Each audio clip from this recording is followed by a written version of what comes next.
Hello बच्चों, good morning. आज हमारा टॉपिक है क्रॉस प्रोडक्ट और वेक्टर प्रोडक्ट। आपको याद है हम लोग पढ़ रहे थे वेक्टर्स को मल्टीप्लाई कैसे करते हैं। तो एक बार मल्टीप्लाई ऐसे करें कि हमें जो मिले वो स्केलर हो, तो स्केलर प्रोडक्ट। अब हमें चाहिए कि वेक्टर को ऐसे मल्टीप्लाई करें कि रिजल्ट जो है वो एक वेक्टर हो, क्योंकि इसकी भी बहुत रिक्वायरमेंट होती है फिजिक्स में, बहुत चाहिए। कैसे देखते हैं। सबसे पहले बात आती है, वैसे ही मान लीजिए मेरे पास दो वेक्टर हैं ए और ये वेक्टर मान लेते हैं बी, और दोनों में एंगल क्या है, थीटा। तो ए क्रॉस बी क्या होगा, ए क्रॉस बी होगा ए वेक्टर का मैग्नीट्यूड बी वेक्टर का magnitude sine of angle between these two vectors theta. And n cap क्या है, एक यूनिट वेक्टर। एन कैप क्या है, एक यूनिट वेक्टर जो ए क्रॉस बी की डायरेक्शन देगा। ठीक है भाई, तो ए क्रॉस बी की डायरेक्शन क्या होगी देखते हैं। पहले डेफिनेशन हम लिखें, cross product of A and B is equal to product of magnitude of vector A and vector B and sine of angle between A and B. हो गया। And a unit vector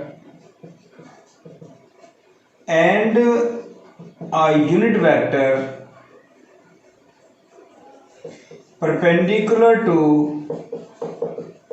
direction of perpendicular to plane of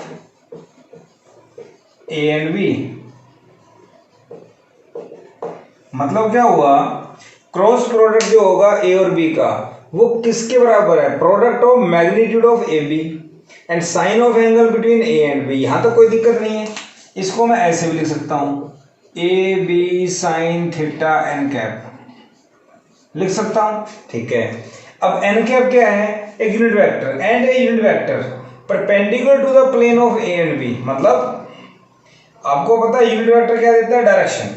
तो एक unit vector जो है वो ए और B के plane के परपेंडिकुलर है, मतलब ए और बी वेक्टर जिस प्लेन में होंगे उसके परपेंडिकुलर। मतलब ये हुआ कि ए क्रॉस बी जो वेक्टर आया वो ए और बी के प्लेन के परपेंडिकुलर है, ए और बी के प्लेन के परपेंडिकुलर है। मतलब मैं लिख सकता हूं A cross B is perpendicular to plane of A and B. मतलब ए और बी वेक्टर जो है वो इस बोर्ड में है, ए और बी वेक्टर जो है वो इस बोर्ड में है। तो ए क्रॉस बी वेक्टर जो होगा वो बोर्ड के क्या होगा, परपेंडिकुलर, या तो आउटवर्ड या इनवर्ड। या तो क्या होगा बेटा, इनवर्ड अंदर की तरफ, या क्या होगा, आउटवर्ड। अब इनवर्ड या आउटवर्ड कैसे आइडेंटिफाई किया जाए भाई, प्लेन आप आइडेंटिफाई कर लोगे दो वेक्टर का, उसका परपेंडिकुलर पता लग जाएगा। पर परपेंडिकुलर में आउटवर्ड या इनवर्ड, जैसे ये प्लेन है, अपवर्ड या फिर डाउनवर्ड, उसका पता लगाने के लिए एक रूल बनाया गया, and is given by right hand thumb rule.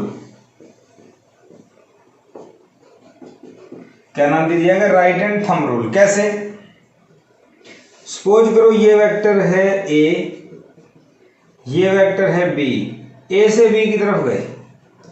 इसी टाइप से मान लो ये वेक्टर है ए, ये वेक्टर है बी, इस बार बी से ए की तरफ है, एंगल वही सेम। तो ए क्रॉस बी और बी क्रॉस ए, दोनों की डायरेक्शन क्या होगी, सबसे पहली बात ए बी बी ए जो भी है दोनों इस बोर्ड में है तो प्लेन ही हो गया। तो आउटवर्ड ऐसे होगा, इनवर्ड ऐसे होगा। तो राइट हैंड थंब रूल क्या होता है वो देखते हैं। राइट हैंड थंब रूल क्या कहता है, हैंड को ऐसे पकड़ेंगे, फिंगर्स ऐसे मूव कर सकती है, तो फिंगर यहां से ऐसे मूव करती है ना कि वापस, और थंब क्या होगा, फिंगर्स के परपेंडिकुलर। तो अगर फिंगर यूं जा रही है तो थंब ऊपर, तो direction of A cross be upward, और अगर फिंगर यूं जा रही है तो ऐसे तो जाएंगी नहीं, ऐसे करो तो ये कहाँ आ गया, नीचे। तो ए से बी ऐसे या ऐसे, ऐसे जा रहा हूं या ऐसे जा रहा हूं, वो थंब ऊपर नीचे हो जाएगा, उससे पता लग जाएगा ए क्रॉस बी कहाँ आएगा। तो देखिए ए से बी जा रहे हैं तो ए से बी, ए की तरफ रखा हाथ को, बी की तरफ घुमाओ आउटवर्ड, इसका मतलब ए क्रॉस बी आउटवर्ड, और आउटवर्ड के लिए मैं क्या लगाता हूं, डॉट। समझ गए। यहां देखो बी से ए, बी की तरफ हाथ रखा, ए की तरफ घुमाया, ऐसे तो नहीं हो सकता ना, बी से ए बाहर की तरफ नहीं, ऐसे, तो बी से ए ऐसे, थंब अंदर है तो इनवर्ड। तो इनवर्ड और आउटवर्ड कैसे डायरेक्शन आएगी समझ में आ गया होगा, इसको बोलते हैं राइट हैंड थंब रूल। तो राइट हैंड थंब रूल के अकॉर्डिंग हम लोग इसका पता लगा सकते हैं कि ये क्या होता है। तो cross product of two vector A B sine theta, n cap क्या देगा, डायरेक्शन, जो ए क्रॉस बी की डायरेक्शन होती है, जो ए बी के प्लेन के क्या होते हैं, परपेंडिकुलर, ए बी के प्लेन के क्या होते हैं, परपेंडिकुलर। ठीक है भाई, इतनी बात समझ में आ गई। अब क्वेश्चन ये आता है कि भाई कहाँ यूज होगा इसका, यूज इन फिजिक्स। भाई फिजिक्स में बताओ कहाँ कहाँ इसका यूज होने वाला है। तो बेटा बहुत ही आसान है। सबसे पहली बात, ये रोटेशनल मोशन में यूज होता है। पहली बात रोटेशनल मोशन, जहां सब कुछ घूम रहा हो, जहां फैन घूमता है, गेट का दरवाजा, मतलब हम कोई गेट को खोलते हैं तो वो घूमता है, समझ रहे हो ना। कुछ भी चीज, मैंने एक नोटबुक को हाथ में पकड़ा और एक साइड से फोर्स लगाया तो वो घूम जाती है।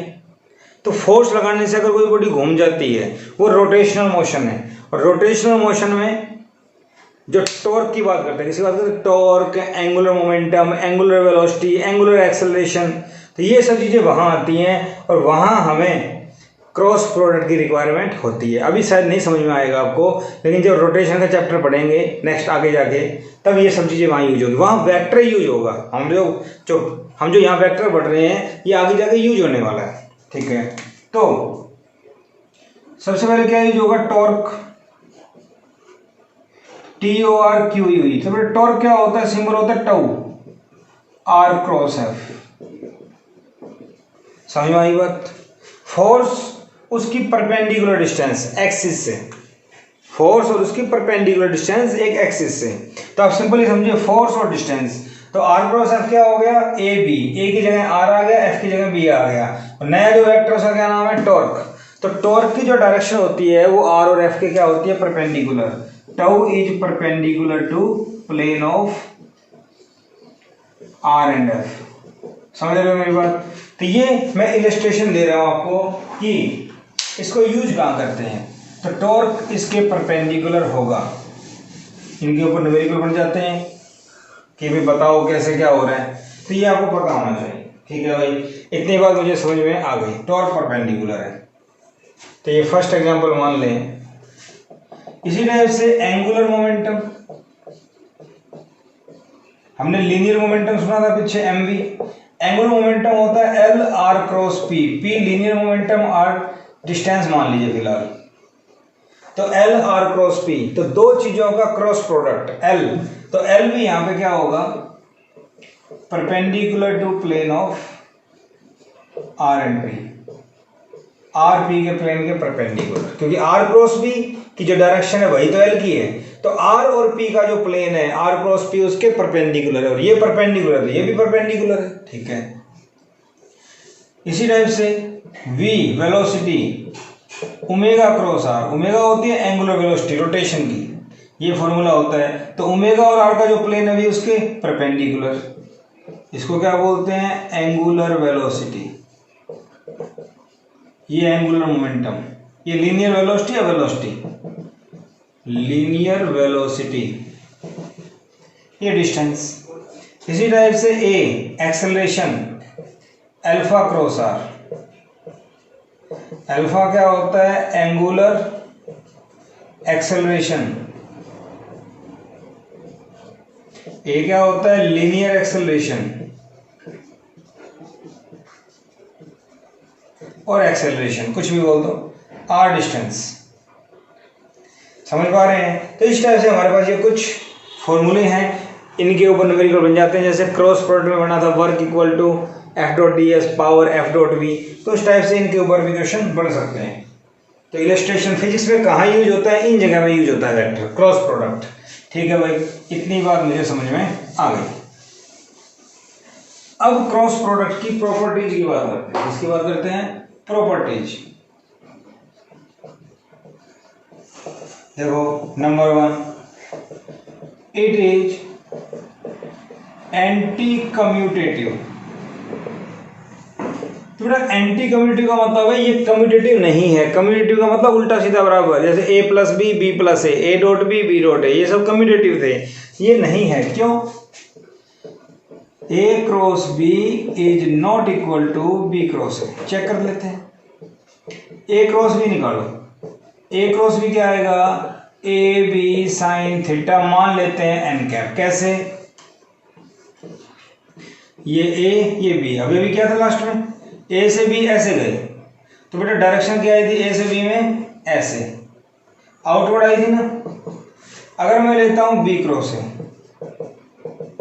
बी ए साइन थीटा, तो इसको कैसे लिखेंगे? देखो ये ए ये बी, बी से ए पे जाएंगे तो डायरेक्शन क्या आई थी? इनवर्ड। इसका मतलब एन कैप अगर आउटवर्ड वेक्टर है तो बेटा माइनस एन कैप क्या हो जाएगा? ये अगर आउटवर्ड है तो माइनस एन कैप क्या हो जाएगा? इनवर्ड। बात समझ में आ रही है नहीं आ रही? बोलिए। बी क्रॉस से मेरे पास कहाँ आया? इनवर्ड। तो इनवर्ड कब हो जाएगा? माइनस लगा के। इनवर्ड कब हो जाएगा? माइनस लगा के। तो इसको मैं बी ए मैग्नीट्यूड उल्टा कर सकता हूँ, A B sine theta n cap, और माइनस बाहर ले लो। अगर सिर्फ एन कैप है तो डॉट हो गया। इसका मतलब माइनस ए क्रॉस बी आ गया। तो इसका मतलब B cross A cross B के बराबर है, लेकिन नेगेटिव साइन के साथ। इसका मतलब इक्वल तो नहीं है, नेगेटिव आ रहा है। इसका मतलब एंटी कम्यूटेटिव। बात समझ में आ गई? इट का मतलब वेक्टर प्रोडक्ट। डिस्ट्रीब्यूटिव का मतलब डिस्ट्रीब्यूट करना, जैसे हमने डॉट में किया था ए क्रॉस बी प्लस सी, मतलब ए का क्रॉस प्रोडक्ट बी के साथ प्लस ए का सी के साथ। बात समझ में आ रही है? ए का क्रॉस प्रोडक्ट बी के साथ और ए का सी के साथ। इसको क्या बोलते हैं? डिस्ट्रीब्यूशन लो। क्या बोलते हैं इसको? डिस्ट्रीब्यूशन लो। वहां डॉट में यहाँ डॉट आ गया था, कोई किसी तरह की परेशानी नहीं है। ठीक है भाई। अगर हम बात करें एसोसिएटिव लॉ की, तो इट इज एसोसिएटिव। एसोसिएटिव क्या होता है? ए क्रॉस बी क्रॉस सी, मतलब तीन वेक्टर लेंगे, सिंबल सेम है। पहले बी सी को सोल्व करेंगे, फिर ए को करेंगे। अगर पहले ए और बी को सोल्व करें और फिर सी को करें तो आंसर सेम आता है। आंसर क्या आता है? सेम। मतलब ये रिजल्ट और ये रिजल्ट सेम आता है। पहले इनको सोल्व करके इसको करो या इसको करके इसको करो, एक ही बात है। तो ये भी मुझे पता लग गया। अगर मैं बात करूं चौथी प्रॉपर्टी की, क्या? If two vectors are parallel. तो बेटा पैरेलल का मतलब दोनों वेक्टर सेम डायरेक्शन में, ए बी और बी बी, तो थीटा कितना हो गया? 0। तो बेटा ए क्रॉस बी था, A B sine theta n cap. अगर यूनिट वेक्टर को मतलब डायरेक्शन को हटाएं तो इसका मॉडुलस ले लें, मैग्नीट्यूड, मॉडुलस हो जाएगा। तो अगर थीटा 0 है तो साइन 0 क्या होता है? 0।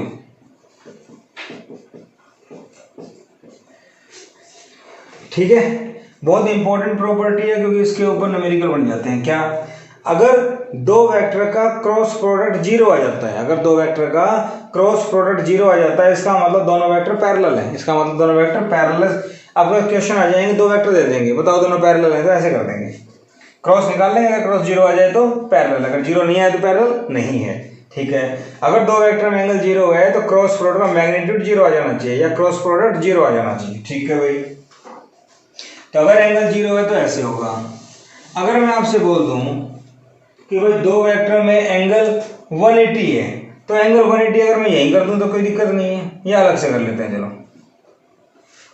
Property number 5, if theta equal to 180, मतलब एक वेक्टर इधर तो दूसरा वेक्टर इधर, तो ए क्रॉस बी का मॉडुलस क्या होगा यहाँ पे, ए बी साइन 180, साइन 180 भी 0। तो दो वेक्टर फिर से पैरेलल हो गए, लेकिन एंटी पैरेलल बोलेंगे इसको। क्या बोलेंगे इसको? Anti parallel. अपोजिट है ना, क्या बोलते हैं इसको? Anti parallel. ठीक है भाई। अगर मैं आगे बढ़ूं, if theta equal to 90 degree, 90 का मतलब एक वेक्टर अगर ऐसे है तो दूसरा वेक्टर कैसे है? ऐसे। तो क्या हो गया? परपेंडिकुलर। एंगल कितना हो गया? 90। तो देखो ए क्रॉस बी का modulus A B sine 90, sine 90 क्या होता है? 1। तो क्या आ गया? ए बी, मतलब मैक्सिमम वैल्यू। वो क्या थी? Minimum value. ठीक है भाई, बात समझ में आ गई। कॉम्यूटेटिव एसिड डिस्ट्रीब्यूटिव, एंगल 0 है, एंगल 180 है, एंगल 90 है। ये हमारे पास केस हो गए 6। ऐसी कोई परेशानी वाली बात नहीं है, ये कर लेंगे हम। इसके बाद अगर बात आए कि भाई एक वेक्टर को खुद से मल्टीप्लाई करो, एक वेक्टर को खुद से मल्टीप्लाई करो, क्या आएगा? A cross A, multiplication of a vector by itself. तो ए का magnitude sine of angle. Sine of angle क्या भाई? ये अगर वेक्टर ए है तो क्या ए वेक्टर ऐसे हो सकता है? नहीं। A vector can be rotated in space without changing its magnitude and direction. तो दूसरा ए वेक्टर अगर आएगा तो ऐसे ही आएगा। तो दोनों में थीटा क्या हो गया? 0। तो दोनों में 0 तो 0, सारा क्या आ गया? 0। तो एक वेक्टर खुद के क्या होता है? पैरेलल। यहाँ से प्रूव हो जाता है। एक वेक्टर का खुद से क्रॉस करेंगे तो क्या आएगा? 0। ठीक है भाई। इसके बाद अगर आगे बढ़े और यूनिट वेक्टर्स की बात करें, तो सबसे पहले बात करें डॉट प्रोडक्ट में I dot I, J dot J, के डॉट के क्या आया था? 1। यहां देखते हैं आई क्रॉस आई। तो जब एक वेक्टर खुद के पैरेलल है, 0 आ रहा है, तो यहां भी 0 ही आएगा। कैसे? आई यूनिट वेक्टर मैग्नीट्यूड 1 और साइन क्या आएगा? साइन। ये अगर एक्स एक्सिस के लॉन्ग है तो ये भी एक्स के लॉन्ग होगा, 0। क्या है? साइन 0। तो बेटा आई क्रॉस आई क्या आया? 0। सिमिलरली जे क्रॉस जे क्या होगा? 0। के क्रॉस के क्या होगा? 0। तो डॉट में और क्रॉस में ध्यान रखने वाली चीज है, आई डॉट आई 1 था, यहाँ पे आई क्रॉस आई, जे क्रॉस जे, के क्रॉस के क्या है? 0। ये ध्यान रहेगा हमारे। ठीक है, चलो आगे और देखते हैं। अगर हम लेके चले आई क्रॉस जे कैप, तो आई क्रॉस जे कैप अगर देखते हैं cross product of two unit vectors, तो ये आता है k cap. J cross k cap अगर करते हैं तो ये आता है आई कैप, और के क्रॉस आई कैप अगर करते हैं तो ये आता है जे कैप। कैसे आते हैं? आई जे और के तीनों साइक्लिक ऑर्डर में होते हैं। क्या है आपको ध्यान रखना है? आई जे और के तीनों साइक्लिक ऑर्डर में है। तो आई के बाद जे आएगा, जे के बाद के आएगा, आई के बाद जे के बाद के बाद के बाद आई, के बाद आई के बाद जे। ठीक है, ये आपको ध्यान रखना है। क्यों क्वेश्चन आता है ये क्यों आया? क्यों भाई आई क्रॉस जे निकालो। आई क्रॉस जे क्या होता है? आई का मैग्नीट्यूड, जे का मैग्नीट्यूड और साइन 90, क्योंकि i x axis, j y axis और एंगल 90। अब unit vector x axis y axis दोनों के परपेंडिकुलर क्या हो गया? जेड एक्सिस, इसलिए क्या आएगा? के कैप। तो आई क्रॉस जे क्या आया? के कैप। समझ गए? इसी टाइप से ये प्लस माइनस का क्या है, ध्यान ये रखना है, आई के बाद जे, जे के बाद के, ये ऑर्डर चलेगा आई जे के का। अगर उल्टा हो जाए, जे क्रॉस आई आ जाए, तो बेटा जे के बाद क्या आना चाहिए? के। आ गया आई, तो यहाँ देखो आई जे छोड़ के क्या आया? के। तो जे आई को छोड़ के क्या आता है? के, बट ऑर्डर चेंज हो गया माइनस। इसी टाइप से के क्रॉस जे आ जाए तो के बाद तो आई आता है, तो माइनस आई कैप। इसी टाइप से आई क्रॉस के आ जाए, तो आई क्रॉस के का क्या मतलब है? आई के बाद जे आता है और ये तो के आ गया, तो आई और के को छोड़ के जे आएगा, लेकिन माइनस। समझ रहे हो ना सीक्वेंस? आई के बाद जे, जे के बाद के, तो के बाद आई आता है, हमारे पास क्या आ गया? जे। तो बचेगा तो दोनों को छोड़ के आई, बट माइनस के साथ। ठीक है, ये प्रॉपर्टी भी आपको ध्यान रहेगी। इसके बाद हम बात करें सबसे इंपॉर्टेंट कि क्रॉस प्रोडक्ट को सोल्व कैसे करें। क्रॉस प्रोडक्ट को सोल्व कैसे करें? तो मान लीजिए मेरे पास एक वेक्टर है ए एक्स आई कैप, ए वाई जे कैप और ए जेड के कैप। बी वेक्टर है मेरे पास बी एक्स आई कैप, बी वाई जे कैप, बी जेड के कैप। तो इसको सोल्व करने का सबसे आसान तरीका है किसको, ए क्रॉस बी को।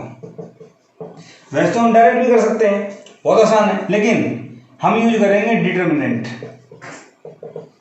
जो मैथ्स में भी आएगा आगे, जिनके पास नॉन मेडिकल है, और जो मेडिकल के बच्चों के लिए ये बहुत अच्छा मेथड है। और सारे क्वेश्चन के मोस्टली क्वेश्चन इसी से सॉल्व हो जाते हैं हमारे पास। क्या करना है इसके अंदर, दो लाइंस लगाएंगे।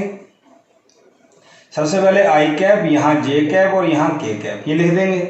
इसके बाद हमारे पास पहले ए वेक्टर है, तो ए वेक्टर में आई जे और के कोएफिशिएंट इनके नीचे लिखेंगे। तो आई का कोएफिशिएंट ए एक्स, जे का ए वाई, के का ए जेड। बी में आई का coefficient B x, B y, B z. समझ गए मेरी बात। अब सोल्व कैसे करना है वो देखो। सबसे पहले आई कैप बाहर आएगा, आई के साथ ये लाइन छोड़ देंगे, ये लाइन छोड़ देंगे, समझ गए आप। अब इनको छोड़ दिया, ये छोड़ दिया, तो ये चार बच गए। इसको इससे मल्टीप्लाई करना है, तो बेटा ए वाई बी जेड मल्टीप्लाई, फिर माइनस, देखो पहले ऊपर से नीचे और राइट साइड में, फिर दोनों का माइनस लगा के ए जेड बी वाई, फिर माइनस जे। ये ध्यान रखना सेकंड टर्म जो आएगी माइनस क्या आएगी, माइनस जे, रूल है। तो यहाँ पे क्या करना है, अब ये लाइन छोड़ेंगे और जे वाली छोड़ेंगे। अगर ये छोड़ दिया तो ये दो बच गए, ये दो बच गए।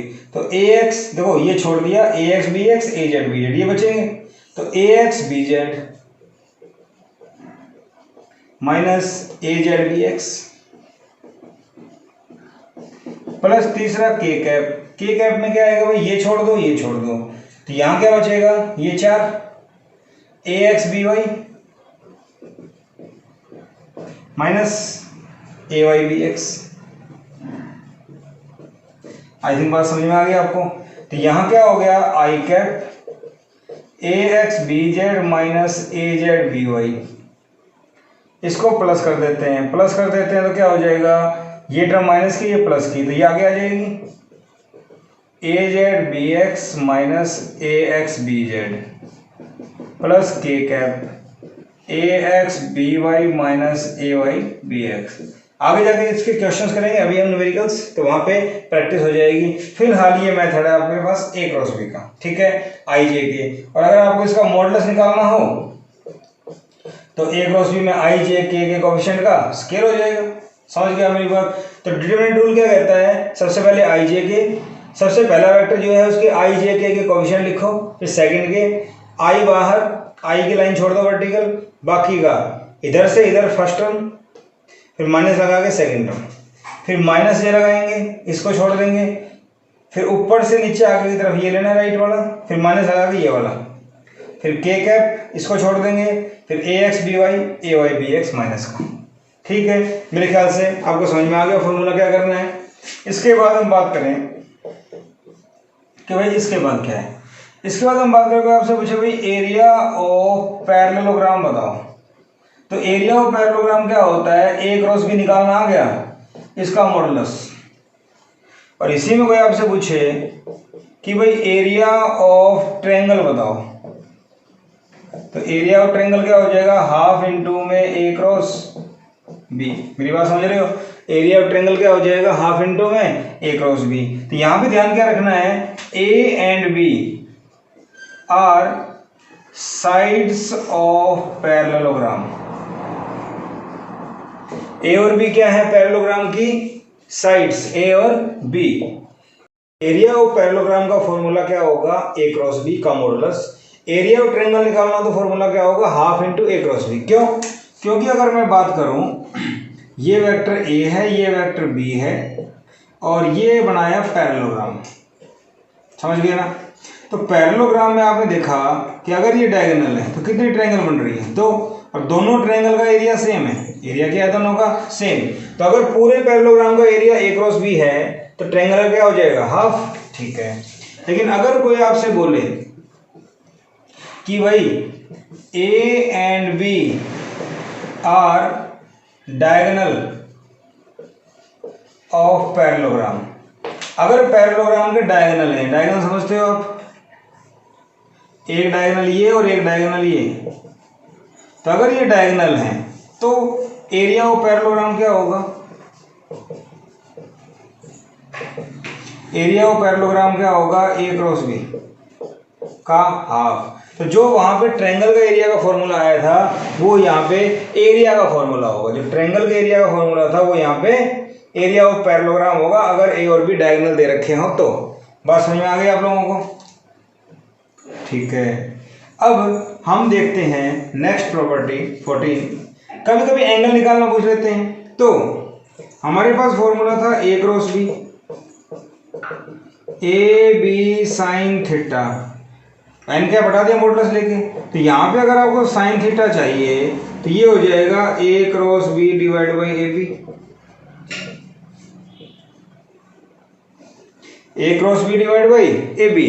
तो ए क्रॉस बी में निकाल लूंगा, ए क्रॉस बी में निकाल लूंगा, और उसके बाद ए और बी के मैग्नीट्यूड से इसको डिवाइड कर दो, साइन थीटा आ जाएगा, वहां से थीटा निकल जाएगा।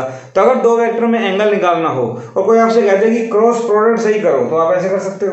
लेकिन कुछ ना हो तो डॉट प्रोडक्ट से करना आसान था, A dot B A B cos theta, क्योंकि डॉट प्रोडक्ट को सॉल्व करना इजी पड़ता है। ठीक है भाई, इतनी बात आप लोगों को समझ में आ गई कि हम लोगों को कैसे करना है। ठीक है, अब क्वेश्चन देखते हैं इसके ऊपर कैसे बनेंगे। अब हम क्वेश्चन देखते हैं कैसे बनेंगे इसके ऊपर। सपोज कीजिए आपके पास क्वेश्चन आ जाए कि ए वेक्टर दिया हुआ है i cap plus 2j cap plus 4j cap 4k cap, और बी वेक्टर दिया हुआ है 2i cap plus 4j cap plus 8k cap. Prove that A and B are parallel। Prove करो ए और बी पैरेलल है। तो ए और B parallel है तो अपने क्या करना है? Cross product. अगर क्रॉस प्रोडक्ट 0 आ जाए क्या लिखेंगे? आई cap j cap k cap. आई क्या है? 1 2 1 1 2 4। आई का कोएफिशिएंट 1, जे का कोएफिशिएंट 2, के का कोएफिशिएंट 4। इसी टाइप से बी में आई का 2, बी जे का 4, के का 8। सोल्व करो। पता है ना आपको आई आउटसाइड, ये छोड़ देंगे, ए टू जा 16, फिर माइनस आता है, ए टू जा 16 माइनस, फिर 4 4 जा 16 माइनस जे कैप, इसको छोड़ दिया तो 1 इंटू 8 8, माइनस लगा के 4 2 जा 8 प्लस के कैप, इसको छोड़ दिया, इसको छोड़ दिया, 4 1 जा 4 माइनस 2 2 जा 4। समझ में आ गया होगा? तो ये आया 0 आई कैप माइनस 0 जे कैप 0 के कैप। तो ये आ गया 0 वेक्टर। समझ में आ गई बात? तो 0 वेक्टर आ गया। इसका मतलब क्या हुआ? ए क्रॉस बी या ए क्रॉस बी का मॉडुलस क्या आया? 0। इसका मतलब ए वेक्टर बी वेक्टर के पैरेलल है। तो अगर ए क्रॉस बी 0 आ जाता है तो पैरेलल है, और अगर 0 नहीं आता तो पैरेलल नहीं है। समझ गए बात? इसी टाइप से मान लो आपको कोई बोल दे कि ए वेक्टर दे रखा है भाई 3i cap minus 2j cap plus 5k cap, B vector दे रखा है i cap plus 4j cap minus 6k cap. Find A cross B, या तो ये पूछ लें फाइंड ए क्रॉस बी, या फिर आपसे पूछ लें find area of parallelogram, area of triangle. एक ही तो बात है सारी। ए क्रॉस बी पूछ लें, एरिया ऑफ पैरेललोग्राम पूछ लें, एरिया ऑफ ट्रायंगल पूछ लें। देखो एक क्वेश्चन में 3 क्वेश्चन हो गए। तो बेटा हमने किया ए cross B. A cross B क्या होता है? I cap j cap k cap लिख दिया। ए के साथ क्या है? 3 माइनस 2 5 1 4 माइनस 6। समझ गए मेरी बात? तो यहां से अगर देखें तो ए क्रॉस बी क्या हो गया? आई कैप, ये छोटा ये छोटा, 6 2 जा 12 माइनस 6 माइनस 2 12 माइनस 5 4 जा 20 माइनस जे कैप, ये छोटा ये छोटा, 3 6 जा माइनस 18 माइनस 5 1 जा 5 plus k cap. K cap में क्या करना है भाई? ये छोड़ दिया ये छोड़ दिया, 4 3 जा 12 माइनस माइनस 2 इंटू 1 माइनस 2, तो माइनस माइनस प्लस ये आ गया। तो ए क्रॉस बी कितना आ गया मेरे पास? माइनस 8 आई कैप प्लस 18 5 23 जे कैप और प्लस 14 के कैप। आई थिंक बात समझ में आ रही है आपको, ये आ गया। और अगर मैं कहूँ ए क्रॉस बी निकालना है तो मेरा आंसर आ गया। अगर कोई पूछे ए क्रॉस बी का मॉडुलस बताओ, ये कर लो। मॉडुलस क्या होता है? आई के कोफिशिएंट का स्क्वायर, जे के कोफिशिएंट का स्क्वायर और के कोफिशिएंट का स्क्वायर, ये भी हो जाएगा। तो ए क्रॉस बी का मॉडुलस मैंने किया तो बेटा क्या आएगा? ए क्रॉस बी का मॉडुलस मेरे पास आएगा 8 का स्क्वायर 64 प्लस 23 का स्क्वायर, 23 का करके देख लेते हैं।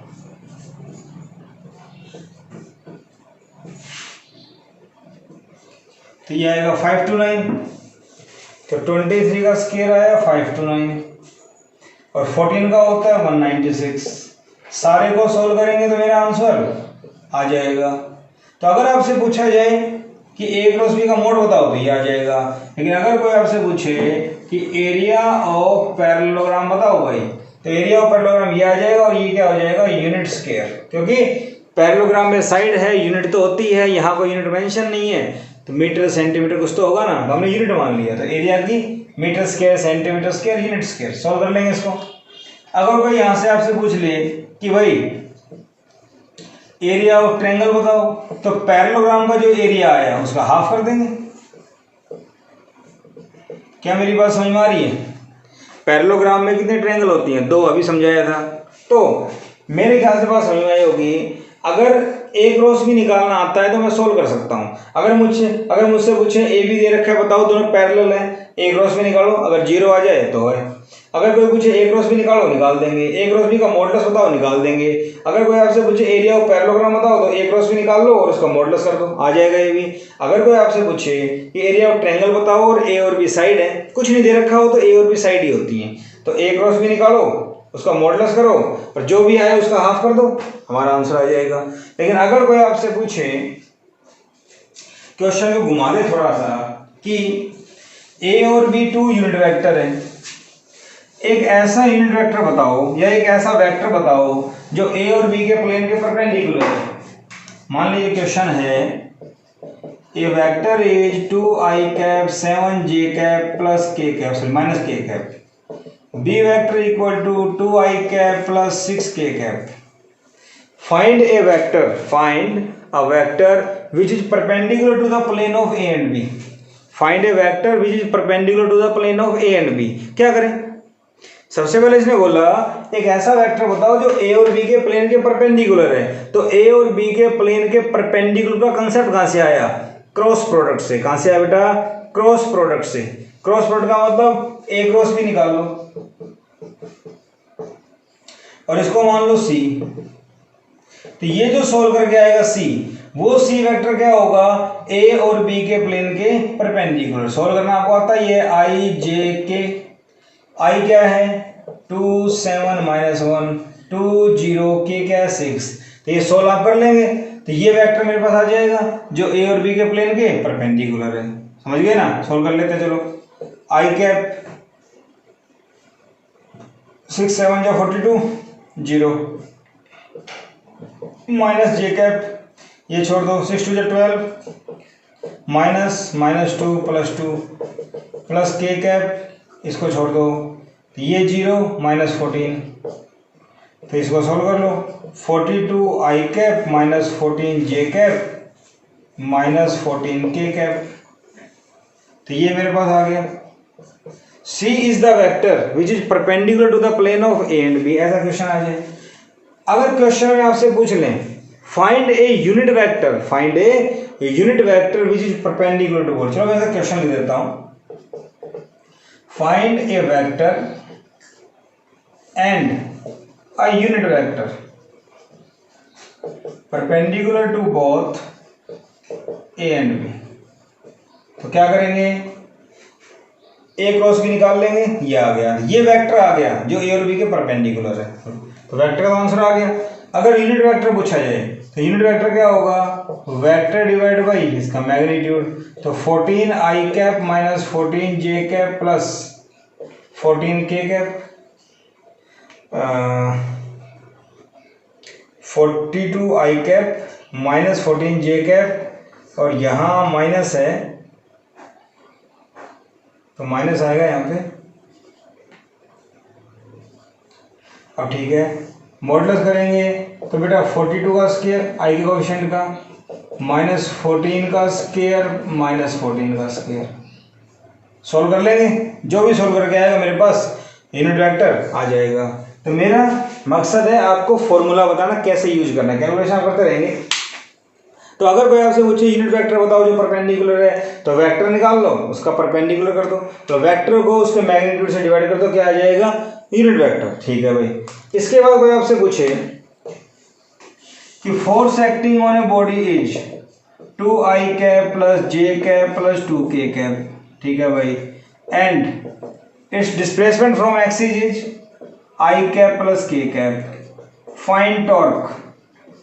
मान लीजिए सवाल आ जाए, तो बेटा टॉर्क का भी क्या फॉर्मूला है, टॉर्क का फॉर्मूला r क्रॉस f। तो r क्रॉस f में क्या करना है, यही करना है, i cap j cap k cap, formula याद होना चाहिए। r में क्या है, i का कोएफिशिएंट 1, j का नहीं है, k का 1, i का 2, j का 1, इसका 2, सोल्व कर लो इसको। तो i कैप बाहर 0 into 2 0 minus 1, minus j cap, j को छोड़ दो, 2 इंटू 1 2, फिर माइनस 2 इंटू 1 2, 0 हो गया, प्लस k कैप, इसको और इसको छोड़ेंगे तो 1 इंटू 1 1, माइनस 2 इंटू 0 0, तो टू क्या आ गया बेटा माइनस आई कैप माइनस 0 जे कैप प्लस के कैप आ गया, तो माइनस आई कैप प्लस के कैप। तो ये टॉर्क आ गया, और टॉर्क का मैग्नीट्यूड निकालना है, तो टॉर्क का मैग्नीट्यूड आ जाएगा, कैसे आ जाएगा, -1 का स्क्वायर प्लस 1 का स्क्वायर, √2 आ गया। मेरी बात समझ रहे हो? तो क्रॉस प्रोडक्ट सोल्व करना है और हमें कुछ नहीं करना, यही बातें हैं। इसी टाइप से मान लो आपसे कोई पूछ रहे कि भाई हमें लीनियर मोमेंटम दे रखा है 2i cap plus 6j cap plus k cap, और डिस्प्लेसमेंट दे रखी है i plus j cap, k cap नहीं है। तो बताओ एंगुलर मोमेंटम क्या होगा?